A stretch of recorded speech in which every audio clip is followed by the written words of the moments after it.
And welcome back to EDH Deck Building. I am your host, Demo, and we're still in spoiler season for Dominaria United, and there's so many cards that I got to talk about here as they're coming out. There's some really important ones. I'm usually just covering the legendary creatures, but I've seen a few cards now already that I think I probably will have to touch on. And this one in particular, I think I got to talk about right away.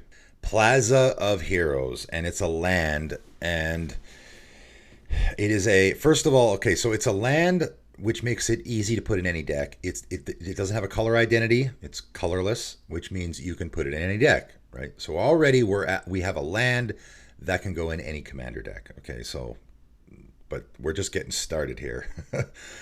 Taps to add a colorless. Okay, not great, whatever.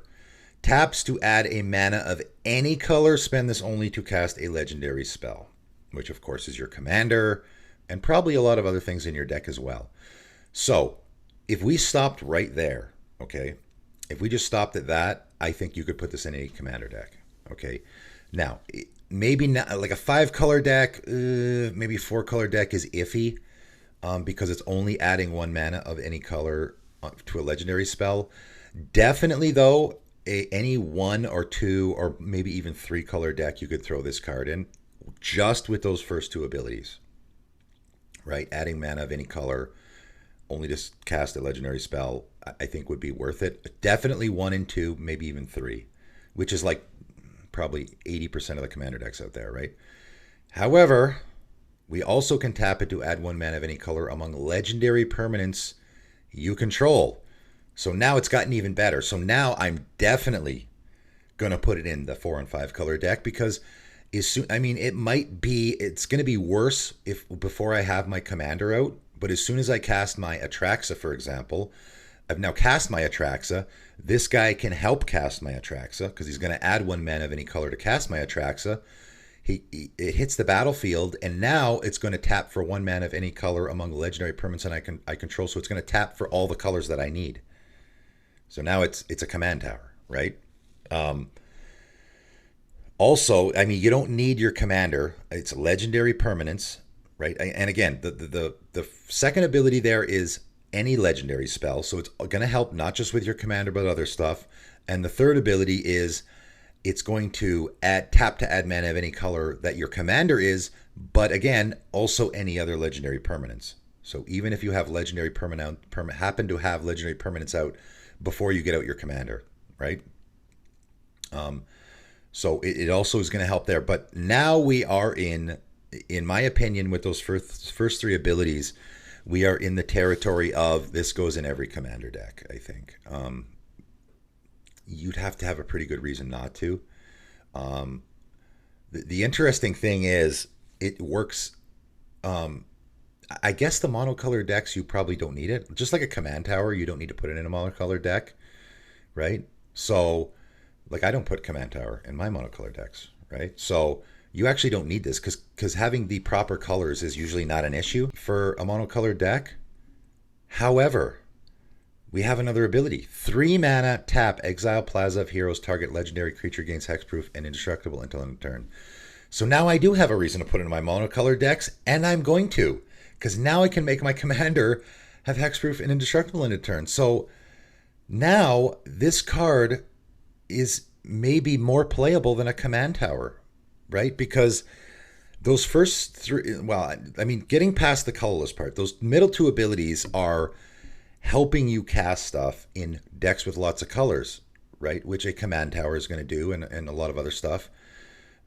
And again, a command tower, I don't need it in a monocolor deck. So why would I put it in there? It's just a non-basic land. There's no reason to really put it in there. But this I do want in a monocolor deck because I can use it to give my commander hexproof and indestructible. So now, like, I have a lot of monocolor decks. I was looking at this land and I'm like, yeah, I don't really need that. Oh, wait a minute.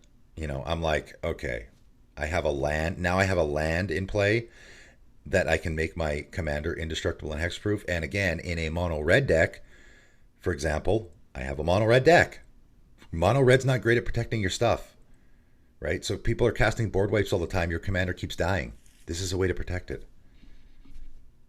This is why I'm a giant fan of Tyrite Sanctum. Tyrite Sanctum similar can make your commander indestructible. It's a lot slower though, because I got to tap it, put a counter on it, then I got to tap it again, right? It's a lot slower. This, you can just use it right away, assuming you have the mana open. It's a one shot, but nevertheless. So I'm going to put this in my mono red deck. I'm going to put this in my mono blue decks. I'm going to put this in my, maybe not, like I have, I mean, would I put this in a mono white deck? Like mono white is pretty good at protecting its stuff. I think I still might put it in there though, right? Why would you not put this in your deck, right? This is almost more of an auto include than Command Tower, again, because I think that and I know people are going to disagree with me on this because they're going to get into the little nuances of how the first ability, or I guess the second ability, is only for legendary spells. So if you're in a 4-color deck, it might be difficult to get green mana, and sure, I guess, but then you have that third ability as well. So, like there might be some fringe examples where this might not be a good fit, but I think it probably goes in 98% of commander decks. And so then we get into the whole situation of how much is this going to cost, right? This is the first time we're seeing it. It's only in one set. How many available copies are they going to have of this card? Because it goes in every commander deck, right? I don't know. For me, I love protecting my stuff.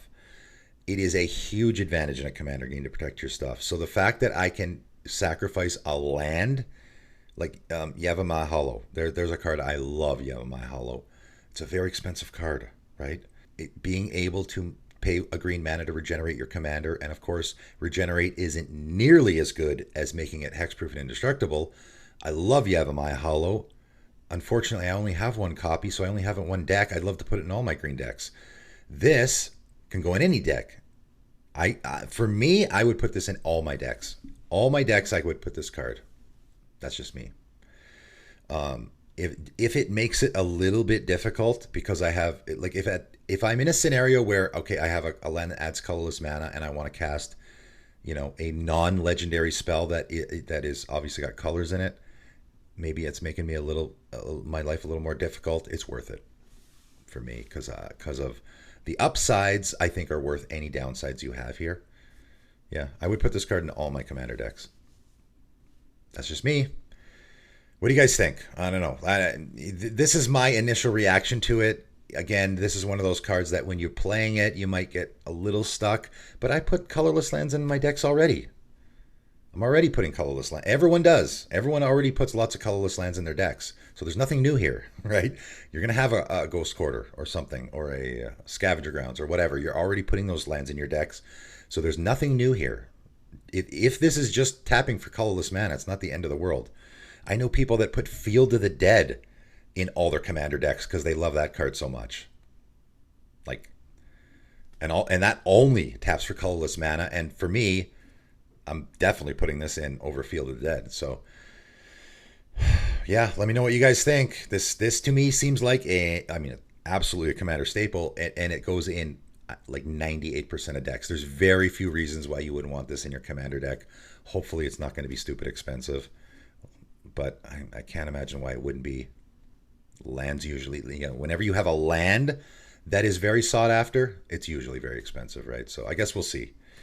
Let me know what you guys think. Are you wanting at least to put this in all your commander decks? What are some reasons you might not want to put it in your deck? Let me know in the comments below. But that's it for today, and thanks for tuning in.